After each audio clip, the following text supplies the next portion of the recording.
You're watching News Night, and we're reaching you live from Nigeria's capital, Abuja. The Central Bank of Nigeria has asked financial institutions in the country to obtain the social media handle, email addresses, telephone numbers, residential addresses, and more of their customers. This forms part of its new customer due diligence regulations and is in a bid to further deepen the identification process in the banking system. The Apex Bank disclosed this in its newly released Central Bank of Nigeria Customer Due Diligence Regulations 2023 document.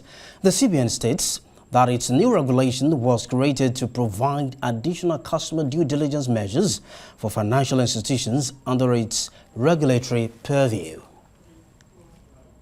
Well, this is a new development, and Nigerians are asking that with the BVN, NIMC, utility bills, phone numbers, and of course email addresses and other documents, all this should be enough to track any fraudulent and illicit movement of funds. Let's speak to RISE analyst Frank Tietie on the legality of this new requirement by the CBN. Frank, good evening. Thank you for joining us on Newsnight. Thank you. This is bothersome. Most Nigerians have kicked against it. Many Nigerians have said this is intruding into their privacy. What do you make of this new CBN's request? Well, there is an expression of serious ineptitude on the part of those who have been managing our data for a long time.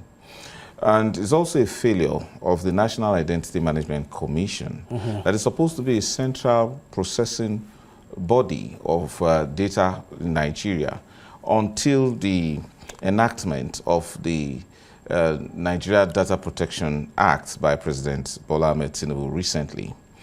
Now, if you talk about the law, Section 37 of the Constitution protects the privacy of all personal information, starting from correspondences and other personal information, sensitive information of every Nigerian. Not much has been done to protect the information, personal information of Nigerians. It's so brazen, the breach is so brazen, and because it has almost become a norm, you even see, let's not even talk about banking, because I have a whole lot to interrogate on that. You now see that because the norm, you see estate surveyors and estate agents, before they even give houses in places like Lagos and Abuja, they even request that people should submit their passport photographs, their bank accounts, the bank statements for them to scrutinize. What I think is discriminatory. That is how much disrespect we have for the personal data of our citizens in this country. As for the banks, it's becoming a violation too far. Because if you look at the average teller, the average qualification of a teller in the qualification of an average teller in a bank is probably WASC, school certificate, or OND. Yet that teller has access to the information, the bank statements, the bank transaction of not only the customers of that bank where he works, but for several other banks, in terms of talking about BVN and all that, forgetting the fact that privacy is a major cornerstone of banking in across the entire world. If you wonder why politicians in Africa, particularly Nigeria, abuse the idea of foreign accounts, it's because in those foreign banks offer a lot of privacy, secrecy, banking secrecy. I agree with it. Then, Frank, see, I know about due diligence when it comes to the banking industry.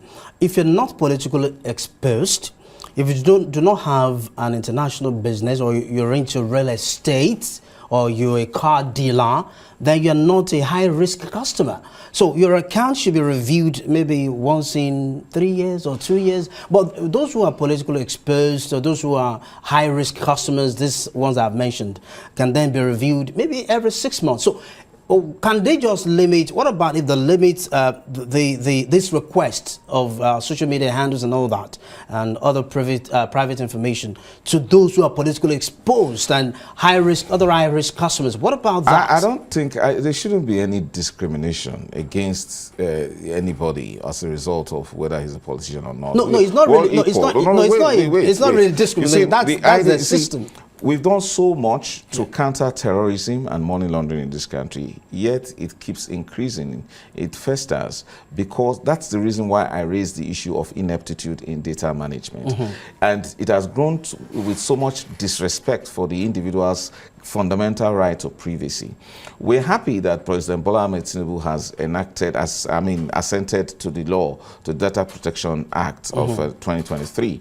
Nevertheless, look, in 2020, when Netflix aired Social Dilemma, a film that was actually a documentary that exposed how Silicon Valley and the social media companies, Facebook, Google, and the rest of them, actually have used data collected from users as a way of manipulating their own decisions. In fact, it changes the fact that marketing is no longer, the objective of marketing is no longer about product or things. It's now about people. So social media is now a means of collecting information to sell people's attention to marketers. To producers. So when you see the Central Bank of Nigeria asking, because it was a major revelation that people are now the things being sold on social media by the way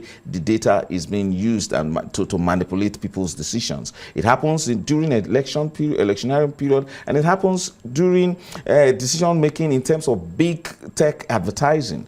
Now, for a central bank to now insist that social media handles be part of due diligence, know your customer basis, it's a major violation of the Constitution, because we are still trying to interrogate the new law that the president signed into law.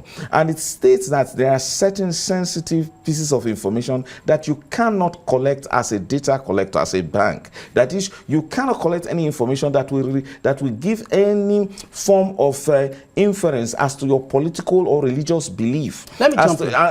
And social media, it's nothing else than social media can show how much a person believes in terms of ideology. Yes, let me jump in, Frank. What if, this is a new administration, what if the CBN is coming up with this request of policy because maybe they got some form of intelligence about terrorism? Hang on there. What does CBN have to do with terrorism? Hang on. Maybe they got some intelligence about terrorism financing, and then they now feel that the way to go about it is to clamping on customers. Don't forget, we have the Money Laundering Act.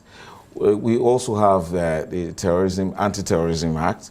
Now, the EFCC, oftentimes, and you can see it has done very well in the way it has constantly giving public education on the need for this special control unit on against money laundering, the SCOMO number, to which legal practitioners like myself, we all complied with, and supplying some details, giving obligations that we will report certain kind of transactions that pass through our offices or through our financial institutions. That makes some sense. We're talking about anti-corruption, anti-money laundering. But we're talking about a bank that should concentrate on its making serious monetary policies that will enhance the economy, and then it is now trying to brazenly violate the fundamental rights of Nigerians, contrary to Section 37 of the Constitution, mandating that Nigerians should give their social media handle. We must look closely at the new data protection law that